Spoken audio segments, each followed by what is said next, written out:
I've never done a live audience before. Okay. But since I have a live audience, why don't we give Neda Navab, the Compass president, a big round of applause. Huh? Hey, that's what I'm talking about. Yeah, let's go. Neda Navab, the president of Compass, the #1 brokerage in America for the last 5 years by sales volume. Let's give another round of applause. So, 100 events in 100 days. That's crazy. Like, whose idea was it? Is that something that you came up with? Are you enjoying it? And where are you going on vacation? Well, first of all, I felt like it just had such a good ring to it. 100 agent events in 100 days. Like, how could that not be a good thing? Yeah. I did not seek permission from my husband, which was maybe the only mistake. Okay. But no, look, it is really important to me that as Compass gets bigger, that our agents feel like our leaders are actually getting even closer to them and to what matters. And so it felt like the perfect way to demonstrate that I mean what I say and I say what I mean. Yeah. And so I've been all over the country. I should log the miles, but I've been out to the West Coast 2 or 3 times. I've been down south. I've been to Texas. I've been up and down the East Coast. And I think it's just been such a great way to reconnect to the heartbeat of the company, which is all of our agents. Yeah, I love that. So where are you going on vacation? Where am I going on vacation? Oh, man. I just kind of want to spend a quiet few days at home. Yeah, that sounds awesome. No, that's awesome. So let's highlight this coffee, Counterculture. So it's out of Durham, but they do sell it all over New York in coffee shops. And so I was like, well, Neda lives in New York, so if she likes it, she can just bop over to a coffee shop and hopefully find Counterculture. This is the Apollo coffee from Ethiopia. When you're drinking it, you should be tasting notes of citrus, floral, whatever that means, and silky. But we'll highlight it at the end. So at the end of the show, I'll be like, Neda, rate this on a scale of 1 to 10. 1 being like the worst cup of coffee you've ever had, and 10 being like peak, like the best. Okay? Okay, I'm in. I'm going to start with a sip. Yeah. Typically, like my problem always is at the end of an episode, I always take a sip when it's cold, and I'm like, oh, this coffee stinks. So I'm going to try to just chug it now, and then we'll get on our way. But people are not here to hear me talk. They're here to hear you talk. And you had one of the most unique paths into real estate. Where did that all start for you? My path into real estate started with my mom, who immigrated to the U.S. and, turned one job into another. Started maybe kind of with a cup of coffee, working behind the counter at a Dunkin' Donuts in Boston after she immigrated here, and turned that job into another, and ended up becoming a real estate professional. And so I got to sit shotgun to her career. She flipped some homes when we were growing up, so I got to see like all the guts of what it's like to buy a home, to help others buy or sell a home, to renovate and transform a home, and I just had so much respect for the career that she built without having, the degree from the fancy place or belonging to the fancy club, but this incredible career that allowed me to be the first woman in my family to go to college. Oh, that's so cool. So what are some things that your mom taught you at a young age, coming here? And, she obviously didn't have a lot to her name, built something great. So what are some things that she taught you at a young age that you would want to instill in your own kids? 2 things immediately come to mind. The first is, you got to show up for people. She was the sort of person where if she learned that a friend was sick, she wouldn't just call to check in on them a few days later. She would make a batch of soup and go show up at their house the next day. And I think that in this culture that we live in today, we're all moving so fast. It's so transactional. We have so many relationships. I think it can be really easy to treat relationships in a really check the box transactional way versus slowing down. I think as people have more professional success, they outsource more to hired help, right? We hire movers, we hire painters, we hire babysitters. But when I think about the lessons I learned watching my mom and her community, they were each other's hired help. They help, and so was I for my friends when we were in college. We moved furniture together, we painted the walls, we'd cook, and we'd help watch each other's kids. And I think that lesson of showing up for people, especially in this profession, I think serves you so well. And look, I think the other thing that she taught me is there's no substitute for hard work. Yeah. I always find it so funny when people in our industry ask a top producer, top agent, like, what's the secret to your success? And I know so many of our top agents so well. And in the background, I'm always like, it's just hard work. There is no shortcut for hard work. And I bring that to my role every day. You know, like I got to re-earn my seat at the table every day, because if I haven't earned it, I do not deserve to have a seat at the table tomorrow. And you earn it through showing up for people and through your hard work. And I really hope my kids, you know, who are really young, they're 5 and 2, they're going to be growing up in a transformed world different from what any of us grew up in. And I think the humanity is going to matter more than ever. So show up for people. And then the hard work, I don't think that's ever going to change. Yeah, I love that. Because I got me and my wife over there. We have a 1-year-old, our first baby. And I was asking you because I was like, I actually want some advice from Neda on how to be a better parent. So that's great. Was there a moment in your life that you thought, I'm going to do something really big, like be the president of Compass International Holding Company? I'll share with you 2 funny little moments. I remember this so distinctly. I remember being in 2nd grade. We had taken some tests, you know, like a test that a 2nd grader takes. God knows what it was, a spelling test or something. And I got like a pretty mediocre score. And I remember this girl who sat assigned at the desk next to me. I still remember her name. Her name was Stacy. Stacy got like a really good score on the test. And it was one of these moments where all of a sudden it dawned on me. I was like, I'm smarter than Stacy. Why did Stacy do better than me? It's the hard work, right? Like even at that age, you got to put in the hard work. And there was something about that. I don't know. I think a lot of us, you know, when you're motivated because you got a chip on your shoulder. And Stacy's accomplishment in 2nd grade kind of put a chip on my shoulder to work a little bit harder. It made me hungrier. And then this is such a silly one, but I remember being in 5th grade. So these are really early memories. But I remember being in 5th grade visiting my uncle in Boston. That's where my parents first lived when they immigrated to the U.S. My parents eventually relocated to New York, but my uncle still lives in Boston. And we were driving in Cambridge along the water, and we drove past this beautiful set of like one gorgeous brick building after another. And I remember turning to my mom, and I was like, what is that place? It's so beautiful. And she goes, oh, that's a college. It's called Harvard. And I was like, oh my God, it's so stunning. And she goes, yeah, only the smartest people in the world get to go there. So you have to work really hard if you want to get to go there. And that just glued into my brain, you all. And again, like a little bit chip on the shoulder, like how do I get to be a part of that? But I think, you know, I saw the ambition and hunger that my parents had growing up. And I think, you know, there were ways that fed into the way that I thought about how I would want to, you know, get to exist in the world when I grew up. I love that. Yeah. And just for people here and listening, I'm trying to remember. You went to Harvard for your undergrad and Columbia for your graduate? Other way around. Yeah, Okay. Sorry. Well, both still crazy impressive. So, you know. And you've worked with entrepreneurs all over the world, right? Where did that passion for helping entrepreneurs come from? Okay, so I love that this coffee is from Ethiopia because I've actually been to Ethiopia and I've actually worked with coffee farmers in East Africa. So cool. So one of the jobs I had a few years after graduating from Columbia, where I got my bachelor's degree, to the dismay of my immigrant parents, I decided at the age of, I think I was 24, 25, to move to sub-Saharan Africa. And I decided to move to Rwanda specifically. And I decided to launch with a nonprofit there, a women's business training program. So Rwanda obviously suffered from this incredible, horrific genocide in the 90s. And women, the male population was decimated. Women became the breadwinners of their families and communities without even basic primary education.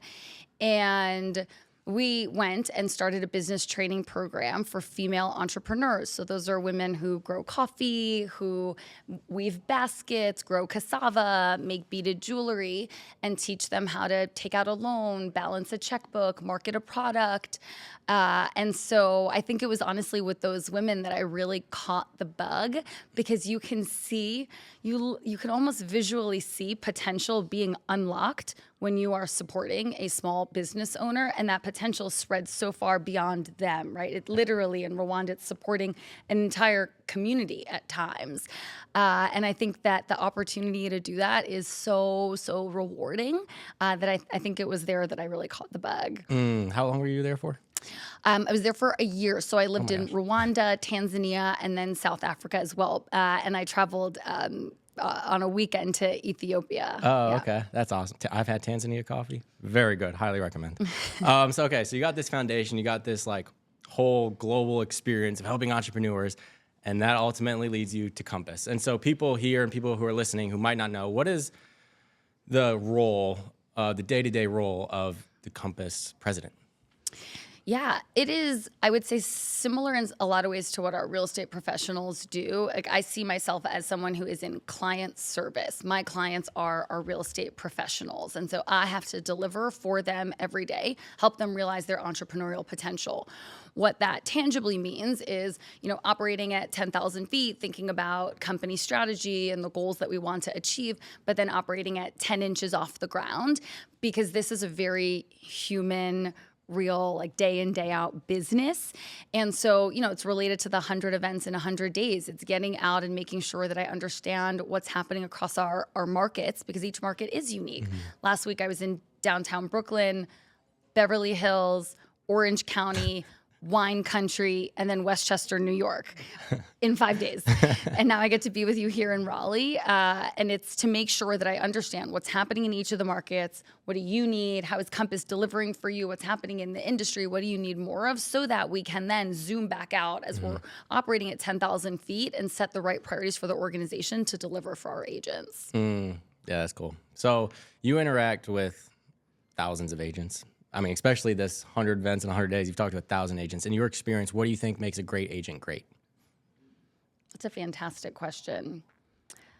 I think great agents live each of the 8 entrepreneurship principles. I love the principles, right? They do dream big. They know how to bounce back with passion and deal with a setback, collaborate without ego, learn from each other, and really maximize their strengths. I think that one really plays out to me often. It's not trying to build a business that looks like the person to your left or to your right. It's really honing in on what is authentic to you. What are you great at? Leveraging either people or products or things around you to supplement what you're not great at, and cultivating a base of clientele that resonates with what is authentic to you. We always say that, the client in Malibu wants to hire that surfer chick real estate professional because that's who they relate to. They wouldn't hire somebody who's wearing a black, blazer and, whatever, because they want to hire someone who's authentic to them, who knows their market, can deliver with confidence. And so I think maximizing your strengths and being really authentic is important. And then look, I'll be honest, our best agents fall into 2 categories. I think there are people who are just rainmakers. Clients love them. Clients are obsessed with them, and they're just out and about, the face of their brand, their firm, their team. And then there are other top agents who are like operators, who are systems thinkers, very process driven, and they know how to run like a business, and they treat it like a machine. And I think, those are 2 very different extremes, but I share that because I actually think they're doing what's authentic to them and what they're really great at, but it can look very different. Yeah, that makes sense.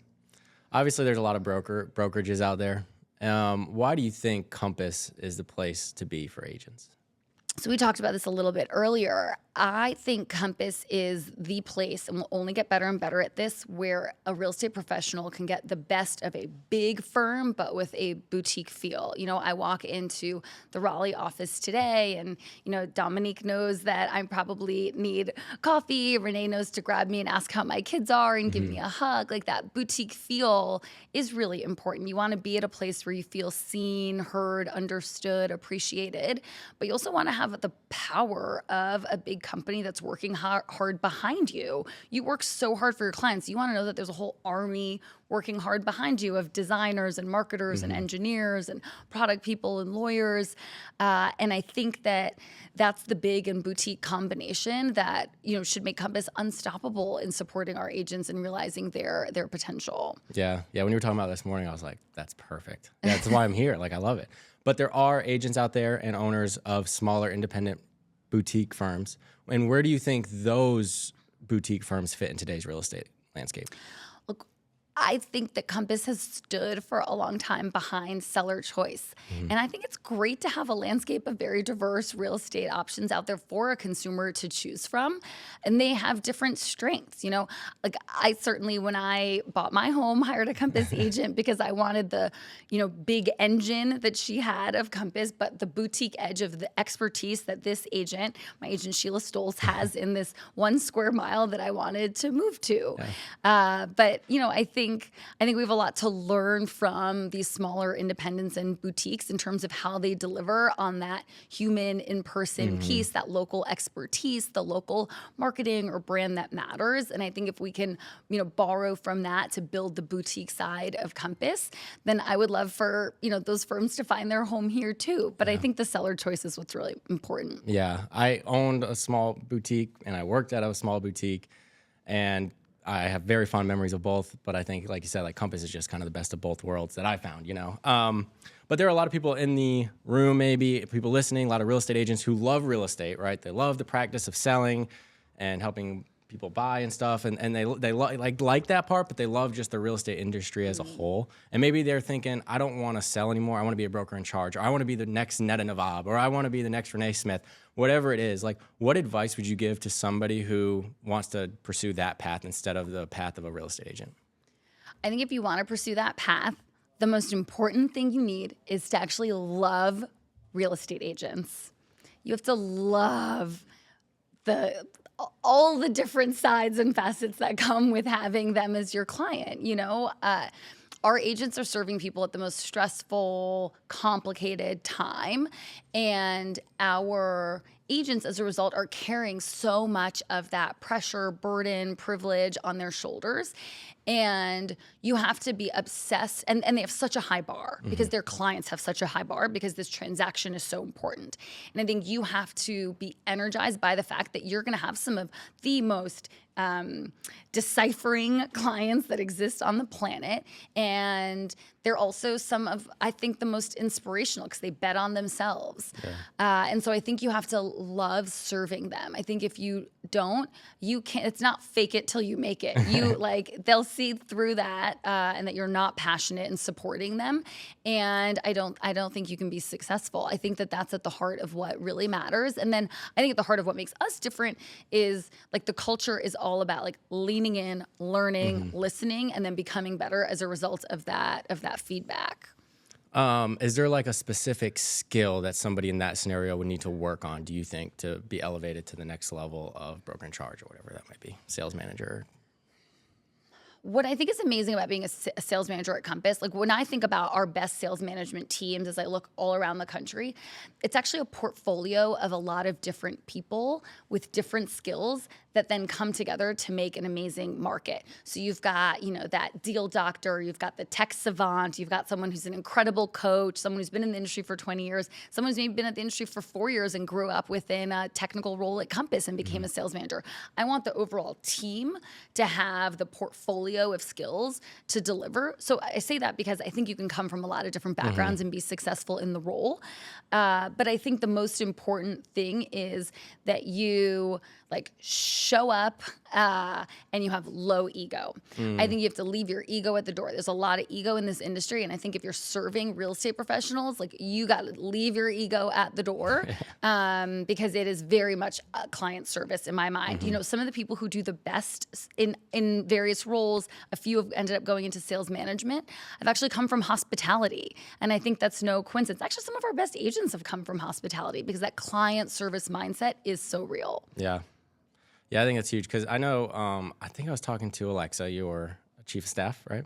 And I was like, I listened to 5 podcasts that Neda was on in preparation for our podcast. And one thing I know about Neda, I've gotten to know about you through these other podcasts is your humility through your leadership. I said, if I was the president of Compass, I would be like, all right, guys, get out of here. But not Neda. No, she's here 100 events, 100 days in Raleigh with us. She's doing this with me, which is great. So thinking big picture, not just today, but what role do you see technology and AI will realistically play in the real estate landscape? So I think that the agent who is not using AI is not going to be replaced by AI. They're going to be replaced by the agent who knows how to use AI. And that like future is already here and starting to manifest.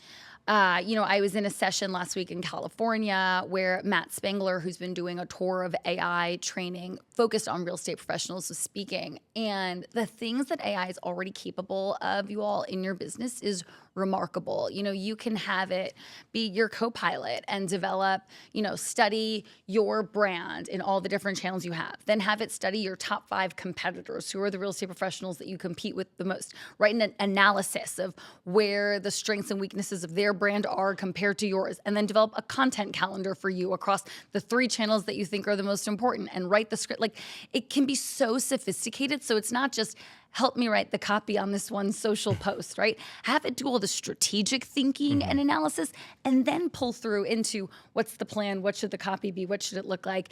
I saw a video the other day on Instagram, one of our agents, Susan Vanek in Connecticut, and it was this fabulous video where she was talking about like her approach to marketing a listing as she was walking through one of her listings, and actually commented, and I said, wow, Susan, that was such a great video. Thank you so much for posting it. And she responded and she goes, wow, I'm so glad that you said that. And I've never commented on one of her videos. She said that whole thing was scripted by AI, including I asked it to tell me what part of the home to walk through and what to do with my hands and my face and when to smile and when to, like, I had it literally be a producer for me, not just the script writer. And it showed, like, the quality of the video was incredible. So in my mind, I think what we'll start to see is this bifurcation of agents who are really leveraging AI and those who aren't. When I think about our profession, there's so much admin and paperwork and just like stuff that isn't adding real value that's a part of our profession. And AI. And so how do you double your business? You can't double your time because there's more admin as you have more business.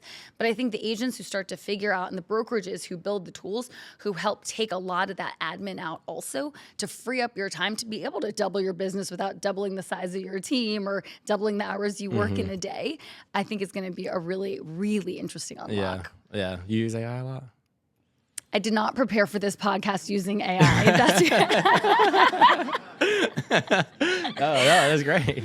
But I'm starting to use it. And I already have AI FOMO as I hear about how my husband or other people who have more time to invest in it are using it. I definitely am feeling that and feel the need to already catch up. Yeah. No, I feel the same way. I feel like I see all these agents doing great things with AI. They're like, oh yeah, I use something.ai and it changed my life. And here I am just still on ChatGPT 1.0. So we're getting there. But you know what I would say? So what Matt said to these agents last week in California is, don't try to reinvent the wheel. If there's 1 or 2 AI apps that resonate with you, don't go try to find the next 50. Go use those 1 or 2, but start to use them in new ways. And anytime you're in a workflow, just ask yourself, could AI somehow make this workflow a little bit easier, faster, sharper, more strategic, more creative? And then just go attempt it. Yeah, there's a guy on Instagram. I don't remember his name, sorry. But he did this whole thing on, like what you said, like it's the agents that will use AI that are going to replace the agents that don't. And he was like, so practically speaking, here's everything you do. And I saved the video because I'm like, oh, this is great. How to get leads to come in, and then how to automate emails to those leads, and then how to capture those leads in your database, and then how to have like automatic reminders to like send out those emails and catch up with them and stuff. And I think it's going to be a huge thing. And I think Compass is doing a good job with integrating it into the system that we already have. So I'm excited about that. So as Compass continues to grow, what do you think Compass must do right to win in the long term? Not lose our focus on the agent. I love it. Okay. Yeah. And as you look ahead, kind of what are you most excited about building at Compass or building for yourself personally? I'm really excited. Look, when I say big and boutique, I think we're delivering on the big. I think that we have a long way to go to like continue to deliver on boutique as we get bigger. And so I'm excited for us to leverage tools like AI and other things to be more boutique for our agents.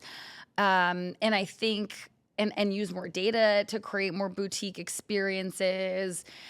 I would love, as an example, anytime an agent walks in the door of one of our offices, that the staff that works in the office gets served up with like the 3 things that are top of mind to ask that agent. Hey, they just had an inspection, 6 hours ago. Ask how it went. Ask if they need any help with the follow-up. Hey, they just had a milestone closing in this neighborhood that they've never closed a property on. Recognize them on it. Like, that's not inauthentic. That's just helping create more boutique through the information that we already know within the 4 walls of Compass. So how can we make you feel even more seen, heard, understood, appreciated, leveraging the technology and information that we have? I would love to help our agents be able to do that for their clients at scale in a really meaningful way. I think we're all hungry for more human interaction. Yeah. I think we're only going to be hungrier for it as AI appears in more parts of our life. So to make the human interaction and connection easier because you've got technology to help, I think is really powerful. Yeah. What about you personally? Like, what's a goal of yours that you are working towards building? Personally, I'm pretty present when I'm with our teams. I try to be really in the moment. If I'm doing a one-on-one or a group meeting, really in the moment. I would love to be a little bit more present when I'm with my family. Is that terrible to say? Just be like really locked in on them in the time that I'm with them. Yeah.